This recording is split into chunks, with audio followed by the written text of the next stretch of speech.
اس کی صورت نہیں بنی تھی، بس ایک آزادی سے سانس لینے کا اور اپنی ایکٹیویٹیز جاری رکھنے کا موقع مل گیا، ایک بیس کیمپ ضرور بن گیا تھا. صحیح ہے، اس حد تک ہے وہ. تو جب دین کے تمکن کی بات آئے گی تو وہ تو پھر پورا وہ علاقہ ہوگا جس کے لیے آپ کی بعثت اولین ہوئی ہے، جزیرۃ العرب. جزیرۃ العرب. ٹھیک. اچھا آج ہم دیکھتے ہیں. اچھا تو اب آپ کے سوال کی طرف آتے ہیں کہ آج اس کی کیا صورت؟ آج اس کی کیا صورت ہوگی؟ اچھا یہ اب بڑی اپنی جگہ پہ ایک دیکھیں، اس میں جو بھی رائے ہوگی وہ ایک رائے ہی ہے، ایک آدمی کی اپنی رائے ہے جو بالکل غلط ہونے کا بھی پورا امکان ہوگا. صحیح. اور اسی طرح ہوتا ہے یا اس کے برعکس ہوتا ہے، یہ تو اب وقت آئے گا تو نظر آئے گا، صورت بنے گی. ابھی تو ایک ہم اندازہ لگا سکتے ہیں. یہ ہمیں سمجھ آ گئی ہے کہ ہوگا اسی طرح جس طرح پہلے حصے میں ہوا تھا. تو اب وہ اس کا انطباق کرتے ہوئے جب ہم مفروضہ قائم کریں گے تو غلطی ہو سکتی ہے. ٹھیک. ہاں جب ہو جائے گا وہ اس مرحلے سے گزر جائیں گے تو پھر دیکھا جائے گا کہ کیسے ہوا تھا. تو ابھی میری سمجھ میں جو بات آتی ہے کہ اس وقت دنیا اس طرح کا گلوبل ویلیج کی بات ہوتی ہے نا جی، تو ایک طرح کا ورلڈ آرڈر بھی آ گیا ہے جو باقاعدہ جس نے ابھی لیگل صورت تو اختیار نہیں کی ہے، عملی طور پر نافذ ہو گیا. صحیح ہے. اگر آپ عرب کا جائزہ لیں تو وہاں بھی کوئی باقاعدہ لیگل گورنمنٹ اس پورے علاقے کی نہیں تھی جس علاقے کی ابھی ہم نے بات کی ہے. ٹھیک. ایک باقاعدہ حکومت جیسے ہوتی ہے نا کسی ملک کی حکومت، اس طرح تو کوئی حکومت نہیں تھی. ایک غیر رسمی سی حکومت تھی جو قریش کی ہم کہیں گے، چونکہ وہ مرکزی شہر پر تھے ایک اس وجہ سے، وہ ان کا جو مرکزی پورے علاقے کا جو مرکز ہے وہ قریش کے پاس ہے. پھر اس مذہبی حیثیت بھی جو ان کی تھی کہ بھئی وہ سب کے خدا ان کے پاس ہیں. صحیح. وہ مقدس جگہ ان کے پاس ہے جہاں سب لوگ عبادت کرنے کے لیے آتے ہیں، حج اور عمرے کے لیے آتے ہیں. صحیح. تو اس وجہ سے ان کا انفلوئنس اتنا تھا پورے عرب پر کہ جیسے آج ایک ورلڈ گورنمنٹ اگر کوئی ہڈن ورلڈ گورنمنٹ ہے تو اس کا انفلوئنس لوگوں کے اوپر ہے. ٹھیک ہے نا. صحیح. اور وہ اگر ان کے لیے کام بھی کریں تو پھر بھی نہیں کہتے نہیں ہم نے کیا اپنے لیے. ٹھیک. ان کی لڑائی لڑ کے بھی کہتے ہم نے اپنی لڑائی لڑی ہے. کیوں؟ اس کا لیگل سٹیٹس نہیں ہے لیکن انفلوئنس اس کا تو سب کو نظر آتا ہے نا. امریکہ کا آپ کو اکا دکا علاقے ہیں جہاں جیسے چائنا ہے یا کچھ اور جہاں ریزسٹنس ہے، شمالی کوریا کہہ لیں، باقی تو ویسے منہ سے بولیوں سے لوگ مخالفت وغیرہ کر، باقی سب سجدہ ریز ہیں اس کے آگے. یہی پوزیشن عرب میں قریش کی تھی. لیگلی وہ کوئی حکمران نہیں تھے لیکن ایک رسمی غیر رسمی حکمرانی ان کی عرب کے اوپر قائم تھی. اب وہاں سے نبی صلی اللہ علیہ وسلم نکلے، مدینے آئے، اور یہ وہ جگہ تھی جہاں پہ یوں سمجھ لیجئے کہ ان کے خلاف ایک علم بغاوت بلند ہو گیا، کیونکہ وہاں کے شہریوں نے خواہ اسلام قبول کیا یا نہیں کیا، حضور صلی اللہ علیہ وسلم کے ساتھ قریش کے خلاف ریزسٹنس کے لیے اطاعت کر لیا. میثاق مدینہ کی یہی تو خوبی ہے نا. جی بالکل. ٹھیک ہے. تو اب یہ علاقہ گویا ان کی دسترس سے باہر ہو گیا. انہوں نے اس پر متعدد اس کو یعنی ریکلیم کرنے کی یا ریکور کرنے کی کوششیں کی ہیں جو ناکام ہوتی رہیں، پے بہ پے ہوتی رہیں. غزوہ بدر، غزوہ احد، غزوہ احزاب. ٹھیک ہے. بالآخر صلح کر لی انہوں نے. تو صلح کرنے کا مطلب یہ تھا کہ یہ آج کے بعد آپ اپنے علاقے میں انہوں نے ریکگنائز کر لیا. ٹھیک. میرے خیال میں یہ یعنی اگر آپ اسے حقیقی تمکن کہیں تو وہ یہاں سے شروع ہوتا ہے، صلح حدیبیہ سے. جب انہوں نے آپ کو ریکگنائز بھی کر لیا نا، آپ کی اب لیگل سٹیٹس بنا ہے دنیا میں. ٹھیک ہے. اسی لیے آپ نے خطوط اس کے بعد لکھے. بیرون ملک کے عرب جو خطوط لکھے نبی صلی اللہ علیہ وسلم نے صلح حدیبیہ ہونے کے بعد لکھے، کیونکہ آپ کی وہ حیثیت اب بنی ہے کہ اندرون ملک کے عرب آپ ایک جو علاقہ آپ کے نے پکڑا ہوا ہے اس پر ان کی آپ کی حیثیت کو تسلیم کر دیا گیا. ٹھیک ہے. آج کے سیناریو میں یہ بات فرض کریں کسی گورنمنٹ کے خلاف کوئی اٹھ کھڑا ہوتا ہے تو جب مذاکرات کر کے وہاں پہ اس کی ریٹ تسلیم کر لی جاتی ہے تو پھر تو اس کی حیثیت ہی کوئی اور. آپ نے نہیں، آپ کی تو عمر بہت چھوٹی، ہم نے بنگلہ دیش تسلیم کا سنا ہے نا. جی بالکل. ٹھیک ہے. تو وہ ان دنوں جو کھٹ بٹ ہوتی تھی نہیں کریں گے تو کریں گے، تو بہرحال خیر تسلیم کر لیا. پھر تو گویا وہ ہمارے تسلیم کرنے کی بنگلہ دیش کو ضرورت تھی. بالکل تھی. ٹھیک ہے. تو اب بہرحال وہ ایک چیز ہو گئی. تو آج کے دور میں ایک غیر رسمی حکمرانی امریکہ کی مان لیں اگر پورے دنیا پر ہے، تو اب اگر کسی اسلامی ملک میں، پاکستان میں، مصر میں، ترکی میں، کسی بھی جگہ پہ حقیقی اسلامی انقلاب آتا ہے، کسی سائزیبل ملک میں، جی ٹھیک ہے، حقیقی اسلامی انقلاب آتا ہے، مطلب امریکہ کی مرضی سے نہیں آتا، اس نے دھوکہ دینے کے لیے نہ لایا ہو، جینین ہو، ٹھیک ہے، تو اس کی حیثیت ایک طرح سے ہو جائے گی. کیونکہ اب دیکھیں پہلے اس کو ذرا آپ حقیقت پسندانہ جائزہ لینا ہوگا، کیا ساری دنیا اس سے مقاطع کر لے گی، جو ہم کہتے ہیں نا آئسولیشن، صحیح، کا اس کو تنہائی کا شکار کر دیا، کوئی بھی نہیں ہوگا. ٹھیک، پھر وہ تو کسی کی مطلب چائنا وائنا بھی کوئی نہیں ہوگا، تھلے تسی تو اتنے رب. ٹھیک ہے. اور اب آپ کو تو اس میں ایگزسٹنس ہی آپ کا مسئلہ بن جائے گا. بالکل. تو آپ ان سارے خطرات میں گر جاؤ گے جن میں مدینہ گرا ہوا تھا. صحیح. ٹھیک ہے. نہ آپ کو وہ تو آپ کی اقوام متحدہ کی وہ بھی یعنی کینسل ہو جائے گی ممبرشپ طالبان کو جس طرح ابھی تک نہیں. جی بالکل کینسل ہو جائے گی. ٹھیک ہے. اور یہ آپ کے جینین ہونے کی نشانی یہ ہوگی. اچھا. اس کے بغیر نہیں، یہ تو جینین ہونے کی نشانی یہی ہوگی. صحیح. ٹھیک ہے. معاشی مقاطع ہو جائے گا، یعنی ہر اعتبار سے آپ کو وہ کیا جائے گا، اور آپ کو پرووک کیا جائے گا کہ آپ کوئی ایسا کام کریں کہ دنیا آپ پہ ٹوٹ پڑے. ٹھیک. یعنی وہ دہشت گردی کا آپ پہ لیبل لگے. بالکل. ٹھیک ہے نا. اب دیکھیں نا کیسے اسامہ بن لادن کو مطلب پش کر کے دھکا دے کے افغانستان پہنچایا گیا نا. وہ سوڈان بیٹھے ہوئے تھے، اور پھر ایک کیس بلڈ کیا گیا رفتہ رفتہ، اور آخری تو بہرحال جو بھی ریاست بنے گی اس کو بہت کچھ دیکھنا ہوگا. ٹھیک ہے. تو میں کہنا یہ چاہ رہا ہوں کہ اس گلوبل ولیج پہ جب کہیں پہ بھی اسلامی حکومت کی آپ کوئی بات کریں گے تو وہ اس کی حیثیت وہی ہو جائے گی کہ جو مدینے میں اس وقت نبی صلی اللہ علیہ وسلم اور آپ کی جماعت کی تھی. ٹھیک ہے. اور آپ وہ اب ریزسٹنس کا کتنا عرصہ گزرتا ہے، 10 سال گزرتے ہیں، 15 سال گزرتے ہیں، 50 سال گزرتے ہیں، ہم نہیں جانتے. لیکن جب آپ کو دوبارہ آپ کے اس پر یعنی اب اقوام متحدہ کا ایک چارٹر ہے، آپ وہ سائن کرتے ہیں تو اس کے بعد وہاں بیٹھتے ہیں نا. بالکل. اس کے بعد ہو سکتے ہیں آپ خود سائن بھی کرنا پسند نہ کریں اس کو، تو اب کوئی کمپرومائزنگ فارمولا طے ہوگا تو تب آپ کو اقوام عالم دوبارہ اپنے فورم پہ لیں گے نا. کچھ آپ کی بھی مانیں گے تو یہ منوانا کوئی آسان کام تو نہیں ہوگا. بالکل. تو بہرحال جس دن یہ ہو گیا تو اس دن آپ کی ایک ریکگنائزڈ اسلامی حکومت ہو جائے گی جسے دنیا نے تسلیم کر لیا. یہ تمکن کا دن ہوگا آپ کا. صحیح. اور یہ واضح فتح کی ایک علامت ہوگی. واضح فتح کی علامت ہوگی. ٹھیک. اگلا سوال ہمارا میں پھر جہاں سے میں نے شروع کیا تھا اس کا اعادہ کر دے رہا ہوں. یہ میرا خیال ہے جس کے غلط ہونے کا پورا امکان ہے. ٹھیک. اور ساتھ ہی آپ نے ایک وضاحت کی ہے کہ دین کے تمکن اور مسلمانوں کے تمکن میں فرق ہے. واضح طور پہ فرق ہے. ٹھیک ہے. یعنی دونوں جگہوں کے الفاظ کا فرق نوٹ کرنا ہے. اور اگر پہلے الفاظ کو آپ درست مانتے ہیں تو پھر مسلمانوں کو تمکن ہے، تو یہاں دوسرے کس تمکن کا وعدہ ہو رہا ہے. صحیح. ٹھیک ہے نا. وہ تو آپ کو یعنی وہ سورہ حج میں الفاظ آئے ہیں، اس کو چلیں اگر کسی نے مکی کہا ہے تو چھوڑ دیں، کسی نے مدنی کہا ہے تو وہ مان لیں، یا وہ نہیں مانتے تو جس نے کہا ہے اثناء سفر ہجرت میں نازل وہ مان لیں. تو اس کا مطلب بالکل ابتدائی مکی دور کی وہ بات آ گئی نا، مدنی دور کی ابتدا کی. تو جب وہ آ گئی تو اس میں تمکن آپ کے تمکن کا ذکر آ گیا، مسلمانوں کے تمکن کا ذکر آ گیا. صحیح. اور جو وہاں پہ باتیں بیان کی گئی ہیں ان پر عمل درآمد بھی شروع ہو گیا. اقاموا الصلاۃ وآتوا الزکاۃ، وہ بھی امروا بالمعروف ونہوا عن المنکر، وہ سارا کام شروع ہو گیا. صحیح. تو اب کون سا تمکن کی بات یہاں کس کا وعدہ ہو رہا ہے؟ اب کون سا خوف ہے جس کے زوال کی بات ہو رہی ہے، جس کا سورہ نور میں ذکر کیا گیا؟ جی. صحیح. تو معلوم ہوا کہ یہ اس کا پس منظر اور ہے، اس کا پس منظر اور تھا، اس کے مخاطب یعنی اس کا جو مقصد ہے اور ہے، اس کا اور تھا. وہ والا جو تھا وہ تھا مسلمانوں کا تمکن مکے کے اس مخدوش حال کے مقابلے میں. صحیح. اور یہ والا تمکن دین کا تمکن یعنی اسلامی نظام باقاعدہ ایک معتدب علاقے ریکگنائزڈ علاقے کے اوپر. صحیح. اور سورہ نور تبھی دیکھیں جب آپ کو تسلیم کر لیا گیا تو امن قائم ہوگا. ٹھیک ہے. کوئی حدود قائم ہوں گی. دیکھیں نا اب تو آپ کی حدود تسلیم کر لی گئی نا. حدود پہلے آپ نے قائم کی ہوئی تھی، اگلوں نے کی ہی نہیں تھی تسلیم. صحیح. یعنی اگر آپ ان کے نقطۂ نظر سے دیکھیں، بالکل. مجھے نہیں پتا اس طرح تو کسی نے نہیں دیکھا ہوگا کیونکہ ادب و احترام بیچ میں حائل ہو جاتے ہیں نا.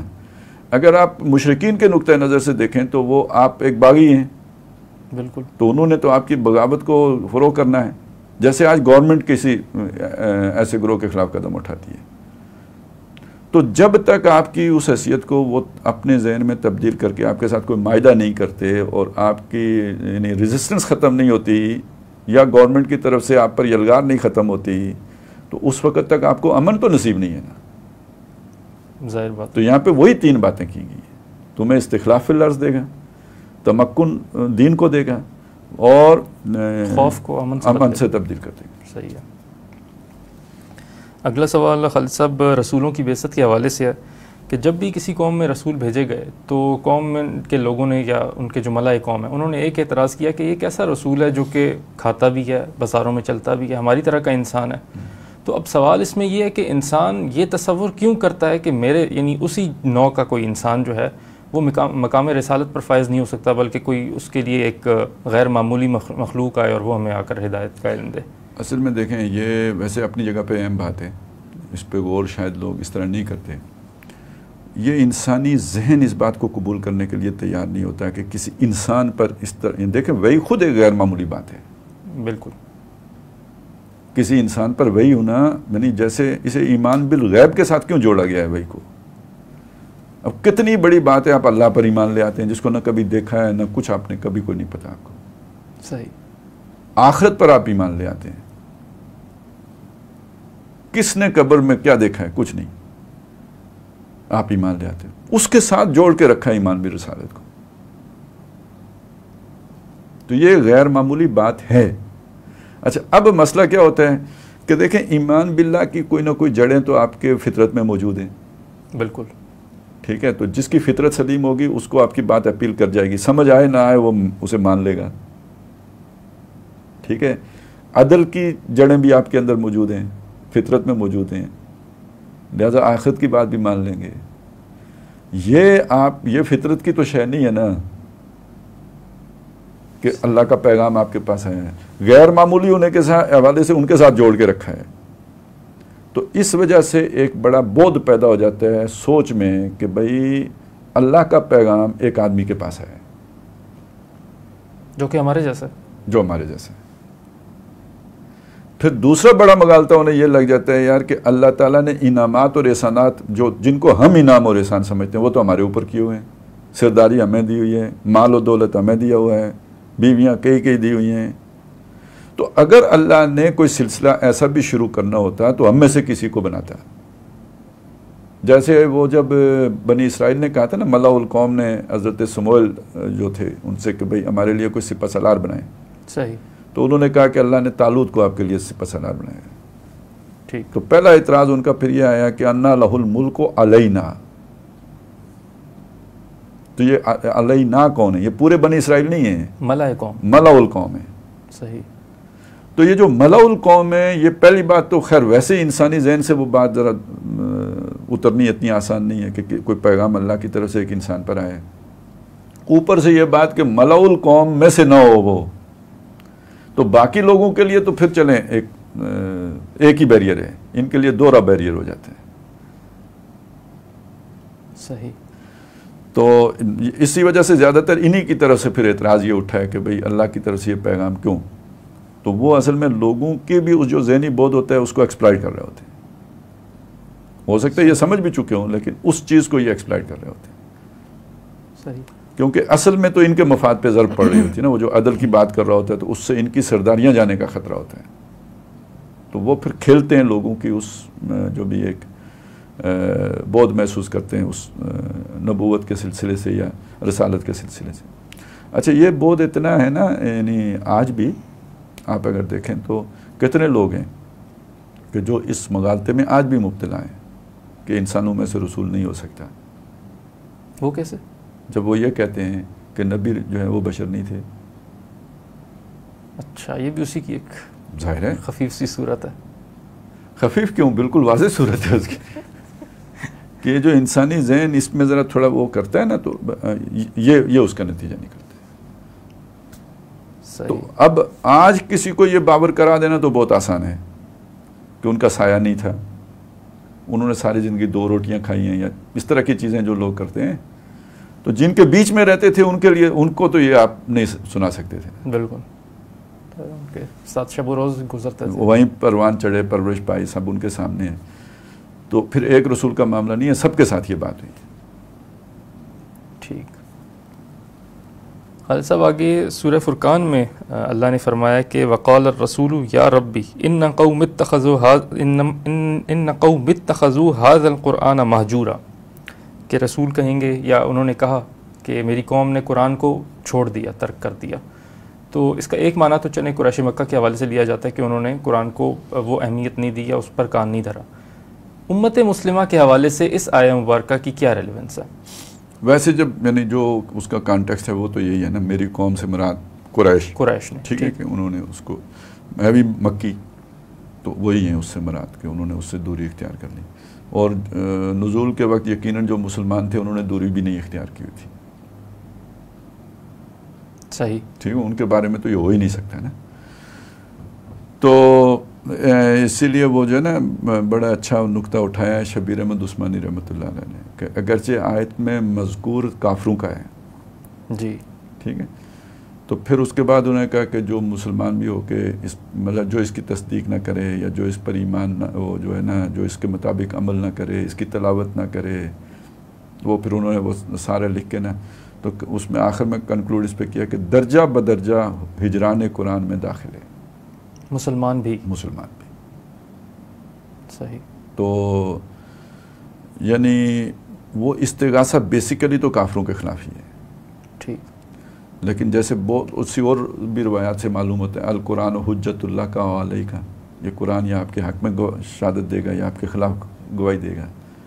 تو اس طرح کی چیزوں سے معلوم ہوتا ہے کہ اگر مسلمان بھی اس کے حقوق ادا نہیں کریں گے تو اس کی سزا کے حقدار ٹھہریں گے. اور باسط مجموعی جو قرآن کی ذمہ داریاں مسلمان امت پر عائد ہوتی ہیں کہ وہ اس کی وارث ہے. ثم اورثنا الکتاب الذین اصطفینا من عبادنا, اس وراثت میں جو اجتماعی ذمہ داریاں عائد ہوتی ہیں وہ اگر ادا نہیں کریں گے تو سزا دنیا میں پائیں گے. جو ایک فرد کی حیثیت سے میرے اوپر قرآن کی ذمہ داریاں عائد ہوتی ہیں, جو ڈاکٹر صاحب نے وہ قرآن مجید کے حقوق کے جو ابتدائی ہوا ہے, ایمان لانا, اس پر تلاوت کرنا, اس کی سیکھنا, یہ جو بھی ہے سارے, تو وہ جو میں نے ذاتی حیثیت میں کوتاہیاں کی ہوں گی تو وہ آخرت میں بھی جواب دے ہوں گے. دنیا میں پھر یہ بھی ہے کہ شیاطین میں مسلط ہو جائیں گے نا, وَمَن يَعْشُ عَن ذِكْرِ الرَّحْمَنِ نُقَيِّضْ لَهُ شَيْطَانًا فَهُوَ لَهُ قَرِينٌ. تو زندگی اجیرن ہو جائے گی, یعنی زندگی کے مسائل طرح طرح کے کھڑے ہونے شروع ہو جائیں گے. تو یہ تو دنیا میں بھی ہوگا, لیکن یہ کہ اصل اس کی سزا پھر آخرت میں ہے. لیکن خالد صاحب قرآن کو مہجور کر دینا یا اس کو ایک طرح سے ترک کر دینا, اس کا اطلاق صرف کیا عام عوام الناس مسلمانوں پر ہوتا ہے یا جو اہل علم ہے یا جو کہ علم سے وابستہ رہے ہیں؟ دیکھیں جب فرد کی بات ہے تو اس میں سے استثناء تو کوئی بھی نہیں ہے. صحیح. تو اس کی نوعیت پھر کیا ہے امت مسلمہ میں, کس طرح سے اس کو مہجور کیا گیا؟ دیکھیں نا کتنی باتیں میں نے گنوائی ہیں آپ کے سامنے. جی. ایک آدمی ہوا ہے جس نے تصدیق ہی نہیں کی اس کی دل و جان سے. ٹھیک. معجور ہونے کی ایک صورت تو یہ ہوگی نا, یہ تو بالکل منڈو ہی ختم ہو گیا نا, کام ہی ختم ہو گیا. ایک آدمی نے تصدیق کر لی لیکن یہ کہ اس کو سیکھا نہیں کہ پڑھنا کیسے, ناظرہ پڑھنا بھی نہیں سیکھا. صحیح. ٹھیک ہے, یہ اس سے اگلی بات ہوگی. اچھا, ایک نے ناظرہ پڑھنا سیکھ لیا, اس کو سمجھنے کی کوشش نہیں کی کہ اللہ کا پیغام ہے, کیا کہہ رہے ہیں, اس کی اس نے کوئی ضرورت محسوس نہیں کی.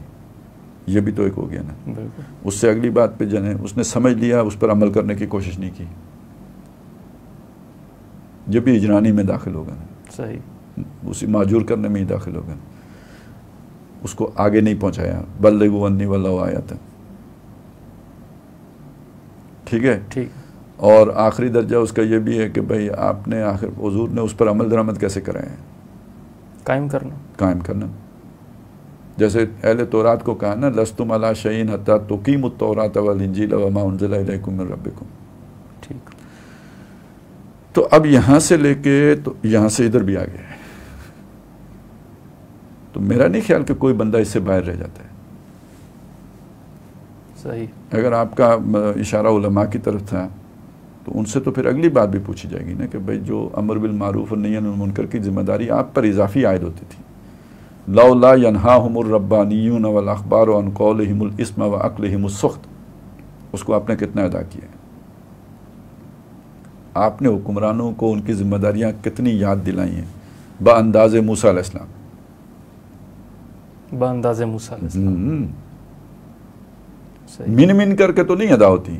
ایک یہ بات کی جاتی ہے کہ توجہ دلانی چاہیے. توجہ کا مطلب اس طرح ہے نا پھر توجہ. صحیح. کہ دوستی بھی قائم رہے. پہلی بنی اسرائیل میں خرابی یہی پیدا ہوئی تھی کہ آپ نے توجہ دلا دی اور ساتھ بیٹھ کے حلوہ بھی کھا لیا. صحیح. خالد صاحب، رسولوں کی بعثت کے حوالے سے ہی نیکسٹ کوسچن ہے کہ اللہ تعالیٰ کی یہ سنت کیوں رہی ہے کہ جو بھی رسول مبعوث کیا ہے تو وہ اس علاقے کے جو مرکزی شہر ہے یا مرکزی مقام ہے وہاں پر مبعوث کیے جاتے ہیں؟ اس میں حکمت کیا ہے اللہ کی؟ آج یہ سمجھنا شاید اتنا آسان نہ ہو. صحیح. مرکزی شہر کا مطلب ہوتا ہے جو جہاں پہ آپ کی یعنی ضرورت کے لیے آپ کو ادھر رجوع کرنا پڑے. آپ کی معیشت کا مسئلہ بھی اسی کے ساتھ جڑا ہوا ہے. مرکزی جب ہوگا تو یہ ساری چیزیں سیاسی مذہبی ہر شے وہاں پہ جڑ گئی ہے. اور اس کو ایک جیسے ہم نے ابھی بات کی کہ ایک خود بخود کی باقی علاقوں کے اوپر ایک برتری حاصل ہو جاتی ہے، یا یوں کہہ لیں کہ ٹرینڈ یہاں سے سیٹ ہوتا ہے اور ہر اعتبار سے برتری ہوتی ہے. ہر اعتبار سے برتری ہوتی ہے. یہاں کے لوگ ہی باقیوں کو اتنا بڑا انسان بھی نہیں سمجھ رہے ہوتے. یہ تو مرکزی شہر ہے نا. صحیح. ابھی بھی آپ اگر دیکھیں نا، آپ چلے جائیں چلیں جی ٹی روڈ کے جو قریب رہتا ہوگا، جی بالکل، وہ جو اس سے دور رہتا ہوگا اس کے کم تر سمجھتا ہوگا. ٹھیک. عادتوں میں فرق ہوگا. اس طرف کا بندہ اگر اس طرف جائے گا اس کی زیادہ ٹہل سیوا ہوگی.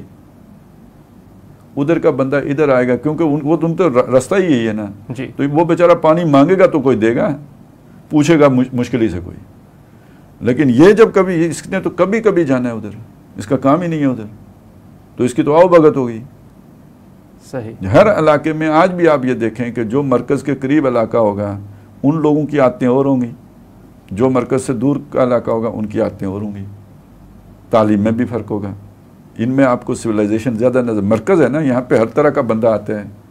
صحیح. تو ان کی وہ جو ہے نا وہ کثر و انکسار، یعنی اس کے نتیجے میں آپ کی عادتیں اور ہو جاتی ہیں. وہ جو ہیں وہ اپنی پیور اس پہ ہیں کیونکہ ان کے ساتھ انٹریکشن ہی کسی اور کا نہیں ہے. ٹھیک.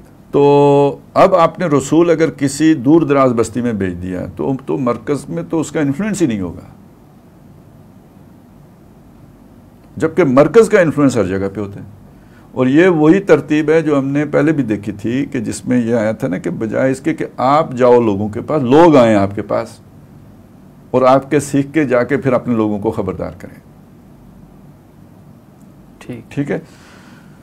تو اب چونکہ ذرائع نقل و حمل جو ہیں وہ بہت زیادہ ہو گئے ہیں تو مرکز کی اتنی اس طرح کی اب ہمیں نظر نہیں آتی اہمیت کہ ہر جگہ پہ وسائل پہنچ گئے ہوئے ہیں.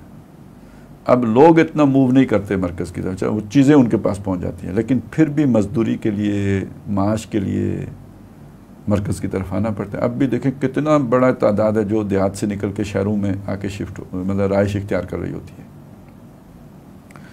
تو اس لیے رسول مرکزی بستی میں اللہ تعالیٰ بھیجتے رہے تاکہ ایک تو وہ پورے علاقے پر جو مرکز کا ایک روب ہے، ایک قدرتی وجاہت ہے مرکز کی، تو اس میں سے ہونے کی وجہ سے وہ وجاہت بھی قائم رہے رسول کی کہ یہ فلانے قبیلے کا ہے. دوسرا یہ بھی وجہ ہے کہ مرکز ہی ٹرینڈ سیٹ کرتا ہے. تو تیسرا یہ بھی کہ وہاں کی بات ہر طرف پھیلے گی، ٹھیک، کیونکہ سارے لوگ آتے ہیں وہاں پہ. تو یہ مختلف اور بڑی سینسیبل وجوہات ہیں کہ جن کی وجہ سے اللہ تعالیٰ نے ہمیشہ مرکز ہے تو مرکز ہی میں پھر ساری چیز ہوگی نا. صحیح. اس کے بعد اگلا سوال جدال کے حوالے سے ہے. سورہ فرقان میں آیت 63 میں اللہ نے عباد الرحمن کی جو ایک نشانی ہے وہ یہ کہ بتائی کہ وہ جب بھی جاہلوں سے ملتے ہیں، ایسے لوگوں سے، جاہل لون سے، تو قولوا سلاما، ان سے پھر زیادہ الجھتے نہیں ہیں. جبکہ سورہ نحل میں پہلے ہم پڑھ آئے ہیں کہ اللہ تعالیٰ نے جہاں پر دعوت کا ذکر کیا ہے ادعو الی سبیل ربک، آگے اسی میں فرمایا وجادلہم باللتی ہی احسن، وہاں پر فرمایا جا رہا ہے کہ جدال کرو اچھے طریقے سے، جبکہ یہاں پر کہا جا رہا ہے ایک نشانی یعنی بیان کی جا رہی ہے کہ وہ لوگ اعراض کر کے یا ان سے زیادہ ان کو ٹکرتے نہیں ہیں ان سے. تو یہ بتائیے ان دو باتوں میں فرق پھر کس طرح ہے؟ اچھا، اب اس میں ذرا دیکھیں، یہ جو یہاں پہ جو بات بتائی جا رہی ہے یہ ایک میچورٹی ایک فرد کی کہ اس نے یہ بات پک کر لی کہ یہ بندہ بات سمجھنے کے لیے مجھ سے بات نہیں کر رہا ہے. اچھا، خواہ اس وقت یہ ضد پہ چڑھ گیا ہے، اس کو تاؤ آیا ہوا ہے، جو بھی یہ وجہ ہے، یا اس کی فہم و فراست ہی وہ نہیں ہے. تو اب اس سے دونوں اعتبارات سے الجھنے کا یا بحث کو آگے بڑھانے کا فائدہ کوئی بھی نہیں ہے. ویسے ڈس انگیج ہونا بڑا مشکل ہوتا ہے جب آپ کسی کے ساتھ انگیج ہو جائیں تو. وہ ہوتا ہے نا بندے کو گھر چھوڑ کے آنے کا بھی ایک مسئلہ ہوتا ہے. صحیح. تو یہ مطلب اس میں بہت یعنی بردباری چاہیے. نمبر ایک یہ کہ آپ ڈس انگیج ہوں. نمبر دو یہ کہ وہ ڈس انگیجمنٹ جو ہے وہ کہیں لڑائی کی صورت میں نہ ہو، من دیگرم تو دیگری کی صورت میں نہ ہو، بڑھ کے اس انداز میں ہو آئندہ بات کرنے کا موقع باقی رہے. صحیح. آپ خوبصورتی سے طرح دے جائیں، ٹھیک ہے، اور جھوٹ بھی نہ بولے جیسے بعض لوگ بول لیتے ہیں، اور جی کہ مجھے ابھی کام ہے یہ اس طرح. یہ تو بالکل جھوٹی بات ہے. تو کسی طریقے سے اس وقت اس بحث کو بند کر دیا جائے تاکہ آئندہ ایک تعلق برقرار رہے اور کسی بہتر موڈ میں دوبارہ بات کی جا سکے. یہاں جو بات ہو رہی ہے میری سمجھ کے مطابق یہ ہو رہی ہے، اذا خاطبہم الجاہلون قالوا سلاما میں یہ بات کہی جا رہی ہے. صحیح. وہاں کا جو سیناریو ہے وہ بالکل مختلف ہے. وہاں کچھ لوگ آپ سے الجھ رہے ہیں، اور وہ الجھ اس لیے نہیں رہے ہیں کہ ان کا مغالطہ ہے، وہ الجھ اس لیے رہے ہیں کہ وہ دوسروں کو مغالطے میں ڈالنا چاہتے ہیں. ٹھیک ہے. اب ان سے مجادلہ کرنا آپ کی مجبوری ہو جاتی ہے، نہیں تو آپ کی آڈینس کلیئر نہیں ہوتی. صحیح. یہاں آپ اگر وہ والا کام کر کے چلے گئے تو اپنا نقصان کر کے چلے گئے. ٹھیک. یہاں آپ کو الجھنا پڑے گا، لیکن یہاں اس الجھنے میں بھی یعنی کہا گیا کہ احسن طریقے سے الجھا جائے، کہ جیسی کو تیسی والی کام نہ کیا جائے. تو یہ دونوں مطلب یہ جسے کہتے ہیں نا محل مختلف ہے دونوں باتوں کا. وہ ایک انفرادی آپ جب کسی سے بات کر رہے ہیں وہ اس سے متعلق ہیں. یہ فرض کریں کوئی ڈیبیٹ ہے، لوگ ہیں، یا ان کی بات بھی لوگوں میں جا رہی ہے، آپ کی بات بھی لوگوں میں جا رہی ہے. صحیح. تو جب تک آپ کاؤنٹر آرگومنٹ نہیں دیں گے تو آپ کی بات کے بارے میں ابہام پیدا ہو رہا ہے، التباس پیدا ہو رہا ہے. وہ آپ کو صاف کرنا ہے. اس لیے جادلہم باللتی ہی احسن کا یہاں پہ کہا گیا. اور جدال کی ضرورت وہاں پر پڑتی ہے جہاں پر لوگوں کے یعنی کوئی بھی شخص ہے وہ لوگوں کو گمراہ کرنے کی کوشش کر رہا ہو، تو اس سے پھر جدال کرنے کی ضرورت پڑتی ہے نا. اس سے آپ ڈس انگیج نہیں ہو سکتے نا. اس سے ڈس انگیج نہیں ہونا. ٹھیک. صحیح. اس کے علاوہ اگلا سوال ہے کہ سورہ شعراء میں موسیٰ علیہ السلام کی دعوت کا ذکر کیا گیا جو فرعون کو انہوں نے دی، تو آیت 16 سے لے کر آگے تک. تو یہ بتائیے کہ موسیٰ علیہ السلام نے تو اس کو بڑی سادہ سی بات کہی تھی کہ فرسل معی بنی اسرائیل اور انی رسول من رب العالمین، یہ یعنی 2 پلرز تھے مین دعوت کے. لیکن فرعون نے جو آگے سے جواب دیا موسیٰ علیہ السلام کو، اس نے اپنے احسانات گنوائے اور ان کو ایک طرح سے زچ کرنے کی کوشش کی، ان کا کانفیڈنس توڑنے کی کوشش کی. تو یہ بتائیے کہ ہر دائی کو اس کی یعنی جو دائی اول ہوتا ہے اس کی ذات کو نشانہ کیوں بنایا جاتا ہے؟ یعنی فرعون کے نقطہ نظر سے اس کے نقطہ نظر سے آپ دیکھیں نا تو موسیٰ فساد پیدا کر رہے ہیں. ٹھیک ہے. تو اس فساد کی سورس کون ہے؟ موسیٰ ہے. اس کو اڑا دو تو کہانی ختم. ٹھیک. یعنی پورے اس معاشرے میں بنی اسرائیل ان کے تابع دار ہیں، غلامی پہ راضی ہیں. یہ موسیٰ نے اٹھ کے ایک نئی ریت ڈالی ہے، بادشاہ کی آنکھوں میں آنکھیں ڈال کے بات کر رہے ہیں. تو اس سے ان کے اندر حوصلہ پیدا ہو رہا ہے. تو یہ ایک نیا ٹرینڈ اگر سیٹ ہو گیا تو حکومت کرنا مشکل ہو جائے گی. اس کو وہ فساد کر رہے ہیں. تو موسیٰ کو اگر آپ نشان عبرت بنا دیتے ہیں، جو ابراہیم علیہ السلام کے حوالے سے کوشش کی تھی نمرود نے، وہ آگ والی، جی ٹھیک ہے، یہی سقراط کے ساتھ ہوا تھا نا. زہر کا پیالہ کیوں پلایا گیا؟ نشان عبرت بنانا، کہ جو لوگ اس کے انفلوئنس میں آ رہے ہیں تاکہ ان کو بالکل سمجھ آ جائے. یہ آج بھی یہی ہوتا ہے. صحیح. ٹھیک ہے نا، تاکہ سب کو لگ پتہ جائے کہ اس کام کا انجام یہ ہوتا ہے. اور اگر کسی کا کوئی آزادی کا کیڑا جو ہے کل بلا رہا ہے تو وہ آرام کی نیند سو جائے.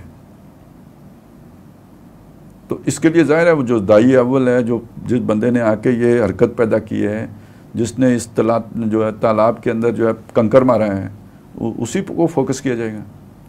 اور اس میں بھی اس انتہا تک جانا کہ آپ اس کو جان سے وہ کر دیں. اس سے بڑی کامیابی ہوتی ہے کہ اس کی ہمت توڑ دیں، ہمت پست کر دیں، ول پاور توڑ دیں. ول پاور توڑ دیں. صحیح. وہ جس عزم سے، حوصلے سے، کانفیڈنس سے بات کر رہا ہے وہ اڑا دیں. اسے کہیں سمجھ ہی نہیں ہے یہ بات کیا کرتے ہو، لگتا ہے یہ تمہیں میں اتنا سمجھدار آدمی ہوں، میرے سر سے گزر گئی. ما نفقہ کثیرا مما تقول فاکثرت جدالنا قلوبنا غلف. یہ ساری باتیں جو کی جاتی ہیں اسی لیے کی جاتی ہیں کہ تم جتنا زور لگا لو ہم پر اثر ہی نہیں ہوتا. تو یہ اس کی ہمت توڑنے کے لیے ہوتی ہے. تو اسی طرح کی اور بھی جو جتنی بھی باتیں ذاتی قسم کے جو جملے کسے جاتے ہیں سب ہمت توڑنے کے لیے ہوتے ہیں. صحیح. سورہ شعراء میں شاعروں پر ایک تبصرہ اللہ تعالیٰ نے کیا، تو اس حوالے سے سوال یہ ہے کہ اللہ کو کون سی شاعری محبوب ہے، اور یعنی دین میں یا شاعری کہہ لیں یا ادب کہہ لیں ایک براڈر ٹرم میں، اس میں نظم نثر دونوں آ جاتی ہے. تو اللہ تعالیٰ کو کون سی شاعری محبوب ہے اور کس سے بچنے کا ہمیں حکم دیا گیا، کن شاعروں سے؟ محبوب تو مجھے نہیں پتا کوئی ہے یا نہیں ہے. محبوب تو خیر یا اسلام میں جو یہاں پہ تو کہا گیا ہے نا کہ جی مطلب کنڈم کیا گیا ہے. صحیح. ٹھیک ہے، یہاں پہ اس کا برائی سے ذکر کیا گیا ہے. ٹھیک. تو اس سے مستثنا کون سی ہے؟ صحیح. ٹھیک ہے نا، وہ وہاں خود اللہ نے کر دی ہے کہ یہ عام طور پہ جو بھی شاعر لوگ ہوتے ہیں ان کا معاملہ یہی ہوتا ہے کہ ان کے ساتھ بیٹھنے والے، ان کے ہم جولی، ان کی محفل مجلس سے جانے والے وہ ایسے ویسے ہوتے ہیں. الا الذین آمنوا وعملوا الصالحات، جو ایمان والے. یعنی اب یہاں یعنی ہم تو جب ایمان والے کہتے تو مسلمان کہتے ہیں نا، یہاں اصل میں مطلب یہ ہے کہ جو اللہ پر یقین رکھتے ہوں، نیک اعمال بھی کرتے ہوں، ان کی شاعری کے اندر ایسی لغویات نہیں ہوتی. وہ ہر وادی میں سر نہیں مارتے پھرتے، ان کے متبعین ایسے غاوون نہیں ہوتے. وہ جتنی باتیں اوپر بیان ہوئی ہیں وہ سب سے استثناء ہو جائے گا یہاں، کیونکہ ایمان والے کی شان، وہ جو ہم نے سورہ مومنون میں پڑھا کہ وہ تو لغو میں نہیں پڑھتے، وہ تو ایک بامقصد زندگی گزار رہے ہوتے ہیں. صحیح. تو اسی لیے میں نے کہا نا، جس کے دل میں ایمان جو حقیقی یقین والی کیفیت سے ہو تو اس کے اندر پھر لغویات نہیں آتی. وہ اگر شاعری کرے گا کوئی میسج کنوے کرے گا. ہمارے یہاں جیسے علامہ اقبال ہیں تو انہوں نے تو یہ گلہ کیا ہے نا الٹا کہ لوگوں نے مجھے شاعر سمجھ لیا. میں تو اس جو ہے نا جو میری یہ اونٹنیاں دائیں بائیں ہو گئی ہیں ان کی قطار سیدھی کر رہا ہوں. ٹھیک ہے، تو میں تو اس کے لیے آواز لگا رہا ہوں.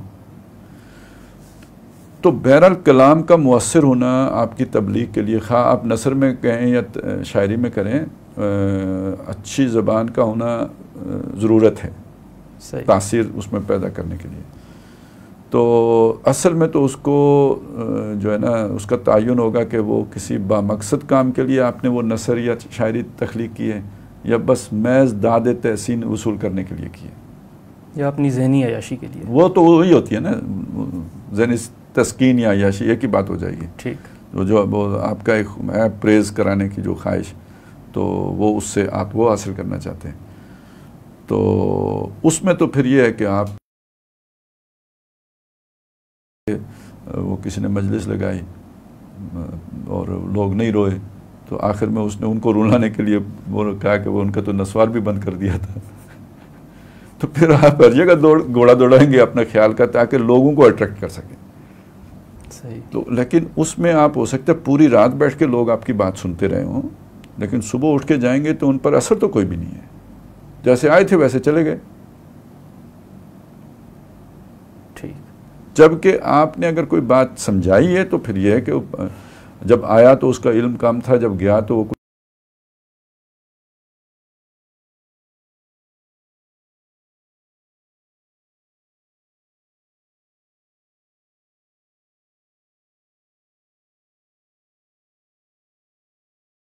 تو وہ یہ ہے کہ وہ کول تو اٹریکٹیو ہوتا ہے، زخرفل کول ہوتے ہیں نا.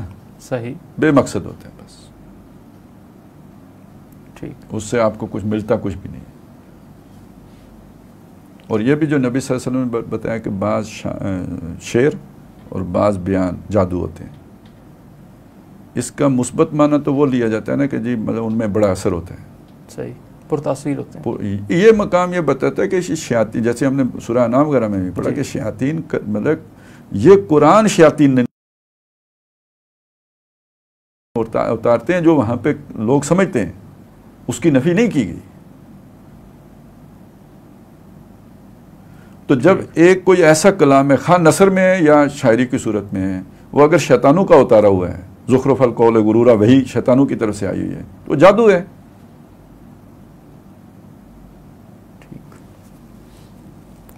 خالد صاحب، سورہ قصص کی آیت نمبر 4 میں اللہ نے فرمایا کہ بے شک فرعون زمین میں بہت تکبر کیا کرتا تھا اور اس نے لوگوں کو گروہوں میں بانٹ کر رکھا ہوا تھا.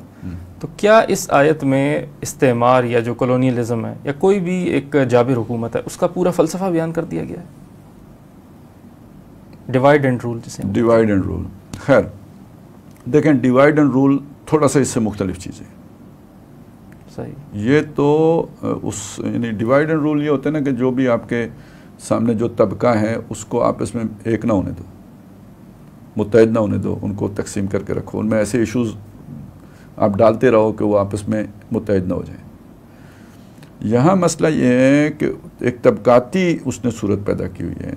اللہ تعالیٰ دنیا جو بھی اس نے وسائل اتارے ہیں وہ لوگوں کے لیے اتارے ہیں، اور اگر وہ مساوی نہیں بھی ہیں تو منصفانہ تقسیم ان کی ضرور ہونی چاہیے کہ کم از کم ہر آدمی کی بنیادی ضرورتیں ضرور پوری ہوں. صحیح. یہ جو طبقات وجود میں لے کے آیا تھا یہ مستکبرین اور مستضعفین کے تھے. کچھ لوگ بالکل دبے ہوئے تھے، ان کے زندگی کا حق بھی نہیں دے رہا تھا، جیسے بنی اسرائیل. ہاں صحیح. جو وہ آیا ہے نا وہاں کہ ان کے بیٹے ذبح کر دیتے ہیں،